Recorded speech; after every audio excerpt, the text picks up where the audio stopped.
welcome back to Defense of the Australians Autumn 2014. We have game number 2 here between Thy Alphas and Team S. I'm Zelif, I'm joined by Dawn. How you doing? Yeah, not bad, mate. Still looking forward to this game very much. So you're gonna see Invoker and ignored again. Are they? Yeah, okay, yeah, they're gonna pick it up straight away again. So they're prioritizing this Invoker very excuse me, prioritizing the Invoker very highly. Last time it was Team S who picked up the Invoker. It was being played by Guan, but this time around it's going to be on the side of Thy Alphas. And we do see AA get picked up by Team S. Not too surprising, AA's been picked up quite a lot recently. And there's the Dazzle as well. Yeah, so they've got their supports set out. Honestly, I was expecting to see the Dazzle after they got the AAs, and there's never anything wrong with picking your two supports very early, especially when they're strong supports like these. I mean, it doesn't reveal too much about your lineup. Everything is still very open, so Team F's got a strong support duo there. They work decently in combination with each other. They don't really set up many combos together, especially in the laning phase. But you do have a lot of slow coming out from the Poison Touch and the Icy Feats and the Cold Feats. So see what they could do with it. I'm quite curious to see what Thy Alphas decide to pick up. Particularly as their offlane. The last game they had the Centaur Warrener played by Ali, and he did fantastic on that. Was able to get Blink Dagger before 8 minutes, and also that was of course with the help of a tower as well, which they were able to push down.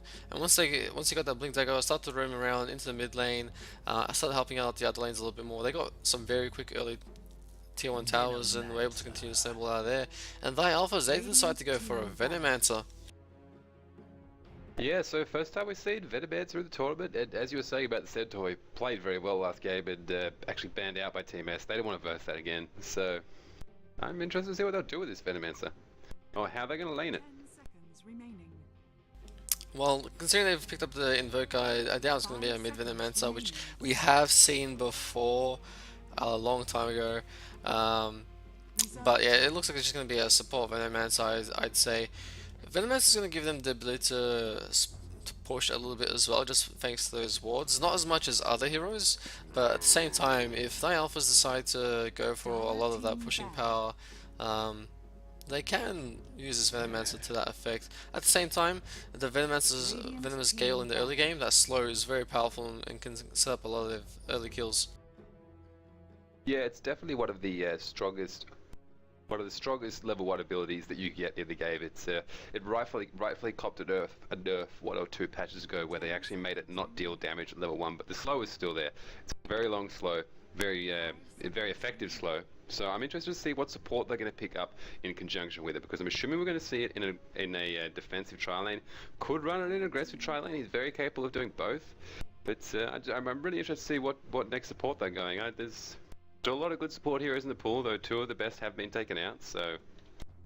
Well, it's quite possible they'll pick up something like a Shadow Shaman, which has seen quite a lot of play recently, and I'm a little bit surprised that it wasn't picked up last game, or banned out last game. I'm pretty sure it wasn't, from memory. This time around though, Nyx Assassin banned out once again. Nature's Prophet has seen a little bit of... I believe, actually, was it picked up once yesterday? Or has it just been banned out?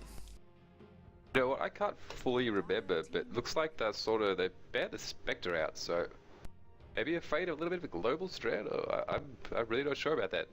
But yeah, I'm not sure if we've seen a Nature's Prophet yet. Maybe once. Maybe, and also the Bat Rider, who has risen in popularity once again, does get picked up quite a lot these days. There's still... I was just going to say, there's still quite a few other strong mid heroes in the pool though. There's Tinker, one potential, there's still the Templar Assassin who we've seen a little bit of play from, and also the Puck. Yeah, definitely. There you see the Tinker picked up right now, so Team S is going to be handling it this time. Not going to give it over to the Alphas. Possibly a good idea. I mean, they've got their mid set out with the Invoker. They could run it in the safe lane, but it's definitely not as effective as if you don't run a mid, so because he's very capable of getting shut down there. So probably a good idea for Team S to take the Invoker, to take the the ticket for themselves, and we'll see what the Alphas brings out against it. As you're saying, the Bat Rider banned out, one of those heroes that has risen in popularity again after being almost completely ignored for a long time. And it's interesting because he didn't actually get changed Obviously, he copped those he copped big nerfs after TI3.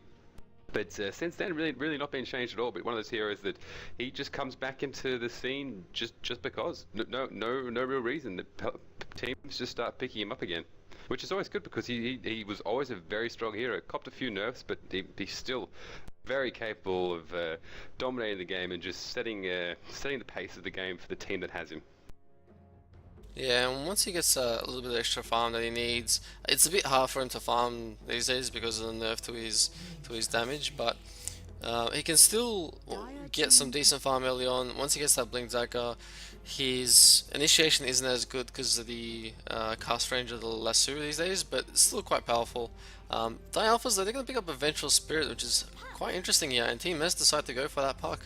Radiant team. Yeah, so we're probably going to be seeing a safe lane Tinker, and it works very well for thy alphas. Can Team S make it work? I'm really not sure. Are they going to be running it in defensive tri-lane as well? Because Ancient Apparition and Dazzle, not the best heroes to run an aggro tri-lane, so I'm expecting to see a defensive tri-lane coming out. We could see an aggressive tri-lane, they do work in aggressive tri-lane, but if you're versing Venomancer and Vengeful Spirit, that's going to be difficult. 10 seconds remaining. Definitely. Team S still has a little bit of it's a little bit open to what they can still play in terms of that laning. As you said, they could go Tinker in the safe lane, they could put him in mid, or they can put the puck in mid, puck potentially in one of the side lanes as well. We have seen it once or twice before. Die Alphas, though, they're going to pick up a strong Viper. Now this is interesting because it might mean that they're going to put the Invoker in the safe lane, like similar to how Team S did last game, and put that Viper in mid, or they can even go with this carry Viper and put him in a very powerful and potentially aggressive tri lane. Yeah, I mean Viper. There's no reason Viper can't work in aggressive tri lane. Could be what we're expecting to come out because Venomancer, Viper, and Vengeful Spirit is a much stronger aggressive tri lane than Ancient Apparition, Dazzle, and either the Puck or the Tinker or whatever else Team S might pick up. But they do have a lot of flexibility so far. They can put the Invo mid, they can put the Viper mid, they can put either of those heroes in the safe lane farming. So it's really going to be interesting. And Viper is a hero that does very well in the safe lane. You don't see him going you don't see him in the hard K role very often. But when he builds a quick mechanism, sorry, not a quick mechanism, when he builds that quick Aghanim Scepter, his Viper strike is really powerful. And like they're going to have a lot of slow with the Venomancer and the Viper, and they've already got lockdown from the Vengeful Spirit. They've got Invoker, who I'm assuming is going to go Quass Wax again. So they got a lot of lockdown, a lot of gank potential. I kind of feel that Thy Alphas have the stronger draft at this point. Definitely more capable of roaming around as a death ball and just putting on the pressure like they did last game. So they might just be looking to do what they did last game, which is start the pressure up early and just don't relent, just continue. It's going to be much harder to keep it up this game though because of the Tinker. Last game, Team S didn't have a lot of anti-push. They had a few abilities which certainly helped, but nothing as big as this Tinker, for example. Those Much Machines absolutely destroys the creep waves, so it's going to be harder for the Alphas to push out all of these towers early on. But if they can maintain that aggression, if they can get some early tier 1 towers, then they're going to be in a very strong position to continue it out through the mid and late game. 5 seconds remaining. Yeah, no doubt. And right now you've got 4 intelligence heroes on the side of Team S, so it's definitely a good thing that they banned out Nyx. I feel that they need some sort of tankiness in their lineup, so I don't know, could we see possibly a Timbersaw here? You've always been suggesting it, that it's a good hero, and Thy Alpha's going to take out the Morphling, so worry about the split push, and they're obviously recognizing the fact that Morphling did achieve a lot for Team S in the last game. Timbersaw might be a little bit tricky in this situation just because there's a lot of magic damage and there's a lot of slow, which it's not stuns, it means they can still Timber Chain, but he really loves his movement, he loves his mobility, so if he's going to get locked down a lot, he might struggle a little bit. And there isn't a lot of right click potential besides the Viper from the Alphas, and even then he's still doing a little bit of magic damage in there as well. Timbersaw might struggle a little bit, but actually I'm going to go for a Weaver. Yeah, very interesting choice. Radiant team. Yeah, well, to be honest, man, I can't see how they're going to lane this. I would take a guess that the fact that they're going to put the Weaver in the off lane, it would make the most sense. Though they could put the Tinker in the off lane and just have him farm the Ancient.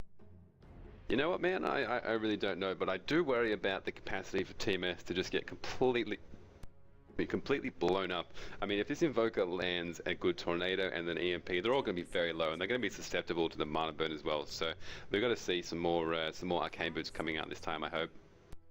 Yeah, I'm sort of just as confused as you are in terms of exactly how they're going to lane this. Tinker in that offlane, potentially, just pulling with the Ancients and using Marching Machines, but I think the Alphas are smart enough to realize that they should be warding that spot, which is something you can do. It could potentially be Tinker in the safe lane, we saw it last game. It could be Tinker in mid. It's very open for Team S, 10 seconds but I think that regardless of what it is, like Alphas has a good way to respond to it no matter what. And currently with Team S's lineup, well, this is their full lineup. I think Weaver has to be in the offlane in this situation. And like Alphas, they pick up their sniper, so we might see some sniper offlane this game. Yeah, that's a very interesting draft coming out from both sides. On Team S, you've got 4 int and an agi, and on Alphas, you've got 4 agi and an int. So not a strength hero to be seen. So it's gonna be interesting. That's for sure, and just waiting for the players to pick up all their heroes, and it does look like, well, it looks like Owly, he's picking up the Viper. Owly was in the offlane last game, so maybe this might be an offlane Viper. Invoker mid being played by 458, it seems here. Yeah, something offlane Viper, not something you see very often. I don't know how he's going to go there. He's got the corrosive skin, a little bit defensive there, so a little bit hard to kill. But I mean, got not much mobility. Probably going to see a pause coming out straight away. Yeah, there we go. Because Gosu Panda has actually disconnected. So a lot of pauses this series, a lot of disconnects. Had a few problems with the internet so far. Yeah, it's but hopefully we'll be back in very shortly. Yeah, well, we may as well use this downtime to teams. So I'll take the Alphas. You've got 458 playing the Invoker. On the Viper, you have Owly. Boris Gimp going to be playing the Vengeful Spirit with Greed on the Venomancer. And finally, the disconnected one so far, we have Gosu Panda, who's going to be playing the Sniper. Yep, and on the side of Team S, we do have Base Skip on that Dazzle, we've got OO on the Tinker, Kya is sitting on the Ancient Apparition, we've got Guan on the Puck, and last but not least, we've got KVX on the Weaver. Alrighty, and you're going to see Gosu Panda reconnecting right now, and I'm not sure what Invoker said then. I don't know, is the Sniper playing, is Gosu Panda playing from university?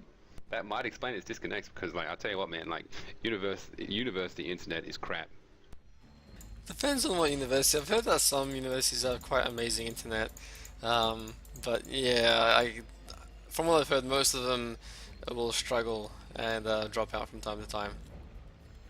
Yeah, well, I certainly wouldn't want to be playing my Dota games on No. university internet, that's for sure. I mean, I go to UTS, University of Technology, and we still have such crappy internet. You wouldn't think that's the case. I don't know where the technology is, but it's not in their routers or the modems. Yeah. Well, yeah, maybe you can make some suggestions on what they could get to upgrade and improve a little bit. Potentially get some Dota action going over there as well. Yeah, no doubt. Tell them that I want to stream and I want to play Dota from the library. So I'm not sure how they take that, but I'll keep it in mind. Some universities have a few like esports sections and teams and all that sort of stuff, so you'd be surprised. Yeah, there's no doubt about that. See, actually, a lot of esports happening at universities, because a lot of people there, they're like, a lot of people at universities are at the right age to be playing, Pretty much. obviously to be gaming and to be doing some sort of professional gaming. So there's actually a lot of scenes like that. Most universities you go to nowadays, they do have some sort of gaming society or gaming guild, something like that. Very interesting. You're actually going to see Invoker could be in a bit of trouble here, because all of Team S's heroes are in the Radiant jungle right now, but they're not going to see the Invoker. And at the moment, it's looking like it could be an aggressive tri-lane with the Sniper, Venge, and the Venomancer. I'm not really sure how Sniper goes in an aggressive tri-lane. I haven't seen him that much. It seems like it'll be a bit of RNG gaming with the headshot, but he might not even go for the headshot so much. He might just go into the shrapnel. You see a lot of snipers often just ignoring the headshot, going for the shrapnel, because it does allow you to... It doesn't give you a lot of last hitting potential, it also gives you pushing potential, and obviously the movement speed slow is pretty serious. See where he takes it. Well, yeah, I think that slow will work extremely well with the Venomancer in there as well. I don't think he'll max it the shrapnel too far out. The slow, oh no, actually the slow does increase. It's just the duration.